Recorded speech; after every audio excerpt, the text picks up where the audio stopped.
Hi എല്ലാവർക്കും. അപ്പോൾ ഇന്നത്തെ റെസിപ്പി ഒരു അടിപൊളി ഐസ്ക്രീമാണ് കേട്ടോ. അപ്പോൾ ഐസ്ക്രീം എങ്ങനെ ഉണ്ടാക്കാൻ നമുക്ക് കാണാം. അപ്പോൾ ആദ്യമായിട്ട് നമുക്ക് ആവശ്യമുള്ളത് മിൽക്ക് മെയ്ഡാണ്. ഞാനിവിടെ ഒരു കണ്ടൻസ്ഡ് മിൽക്കാണ്. മിൽക്ക് മെയ്ഡ് വേണമെന്ന് തന്നെ ഇല്ല, വേറെ കണ്ടൻസ്ഡ് മിൽക്ക് കിട്ടിയാലും നിങ്ങൾക്ക് വാങ്ങാം. ടിന്ന് ഇതുപോലെ കുക്കറിൽ ഫുൾ വാട്ടർ നമ്മൾ വെള്ളം നിറച്ചിട്ട് അതിലേക്ക് വെച്ചെടുക്കുക.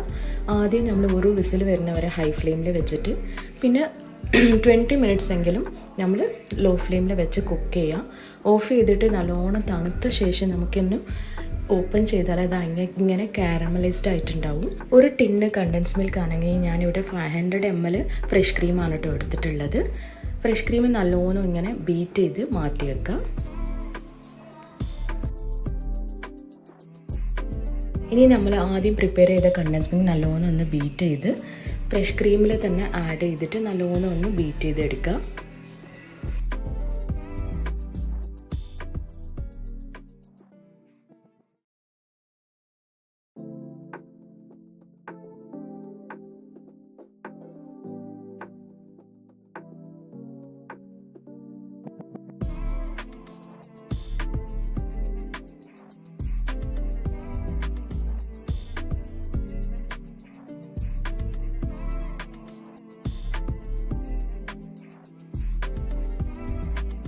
ഇതുപോലെ ഗ്ലാസ് ട്രേയോ അല്ലെങ്കിൽ ബൗളോ എടുത്തിട്ട് അതിലേക്ക് ആദ്യം നമ്മൾ കാഷ്യൂ നട്ട്സ്, ക്രഷ്ഡ് കാഷ്യൂ നട്ട്സോ അല്ലെങ്കിൽ ബദാമോ ഇട്ടിട്ട് നമ്മൾ ആദ്യം മിക്സ് ചെയ്ത് വെച്ചിട്ടുള്ള ഐസ്ക്രീം അതിലേക്ക് ഒഴിച്ചിട്ട് ഒന്ന് നമ്മൾ ഫ്രീസറിലേക്ക് 1 മണിക്കൂർ മാറ്റി വെക്കാം.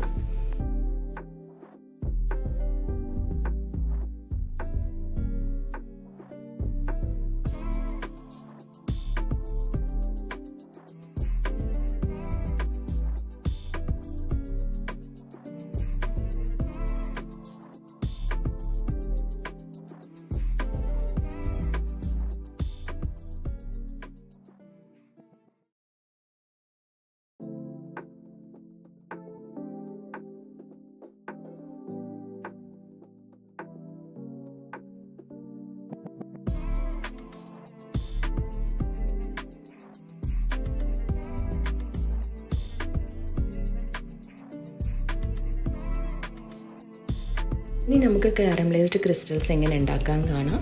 അത് നമുക്ക് ആദ്യം ഷുഗർ കാരമലൈസ്ഡ് ചെയ്തിട്ട് അതിലേക്ക് കാരമലൈസ് ആയ ശേഷം നമുക്ക് ആക്കിയിട്ട് ബട്ടർ 1 ടേബിൾ സ്പൂൺ ആഡ് ചെയ്ത് കൊടുക്കാം.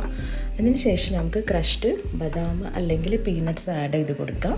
ആഡ് ചെയ്തിട്ട് അപ്പോൾ തന്നെ ഓഫ് ചെയ്യാം. പിന്നെ ഒരു ട്രേയിലേക്ക് മാറ്റിയിട്ട് അത് നല്ലോണം തണുത്ത ശേഷം അതൊന്ന് ഒരു കവറിലേക്ക് ഇട്ടിട്ട്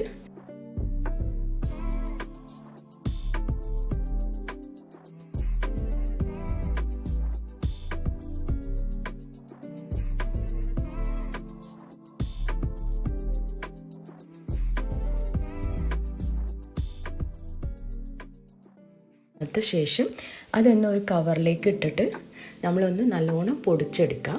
പൊടിച്ച ശേഷം അതൊന്ന് മാറ്റി വെക്കാം. നമ്മൾ ഫ്രീസറിൽ വെച്ച ഐസ്ക്രീം ഇപ്പോൾ 1 മണിക്കൂർ കഴിഞ്ഞിട്ടുണ്ടാവും. അതിന് ശേഷം ഈ ക്രിസ്റ്റൽസ് അതിലേക്കൊന്ന് മേലെ ഇങ്ങനെ ആഡ് ചെയ്ത് കൊടുത്തിട്ട് ഗാർണിഷിങ് ചെയ്ത് കൊടുക്കുക. ഇതൊരു നമ്മൾ കഴിക്കുമ്പോൾ ഐസ്ക്രീം കഴിക്കുമ്പോൾ നല്ല ഒരു ടേസ്റ്റാണ് കേട്ടോ. ഇടയ്ക്ക് ഇങ്ങനെ കടിക്കും, അപ്പോൾ നല്ലൊരു ടേസ്റ്റും ഉണ്ടാവും.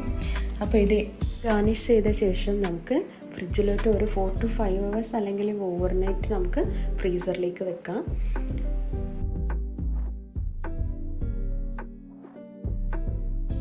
ഇഷ്ടമായെന്ന് വിചാരിക്കുന്നു. അപ്പോൾ എല്ലാവരും ഒന്ന് ഉണ്ടാക്കി നോക്കിയിട്ട് ട്രൈ ചെയ്തിട്ട് ഒന്ന് കമൻറ്റ് ചെയ്യുക. പിന്നെ വീഡിയോ ഇഷ്ടപ്പെട്ടിട്ടുണ്ടെങ്കിൽ ഒന്ന് ലൈക്ക് ആൻഡ് ഷെയർ ചെയ്യുക, സബ്സ്ക്രൈബ് ചെയ്യാൻ മറക്കരുത് കേട്ടോ. Thank you.